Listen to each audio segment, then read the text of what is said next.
আব্বা, তোমার এই সিগারেটের জন্য কিন্তু আজকে আমরা গরিব। কালকে যদি তুমি সিগারেট না খালে হয়নি, তাহলে আজকে আমরা কোটিপতি হয়ে গেলি। তোমার এই সিগারেটের জন্য কিন্তু আমাদের ধ্বংসের কারণ। এই আরাম দাদা, আমি কেমন ধ্বংসের কারণ হলো দুর্গা পরিবারের? তোরা বাপ বেটা মিলে কি গল্প করো রে?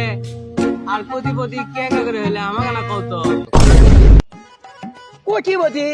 কিসের কোটিপতি? চাচা, আপনি তো জানেন যে আব্বা গার্মেন্টস ফ্যাক্টরি চাকরি করে।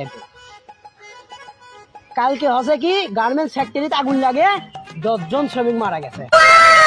10 জন শ্রমিকের প্রত্যেক জনে ওই 10 লাখ করে টাকা দিচ্ছে ওই গার্মেন্টস ফ্যাক্টরির মালিক।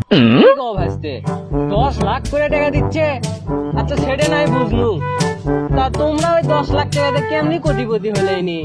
আর কোন না চাচা, কালকে যে আগুন লাগছিল, ওই আগুন লাগার ঠিক 2 মিনিট আগে আব্বা কোর থেকে সিগারেট খাবার বাড়াছে।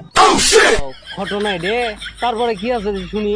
তারপরে মানে ওই এক সিগারেট খাবার দেয় 10 লাখ টাকা হাত ছাড়া হয়ে গেল।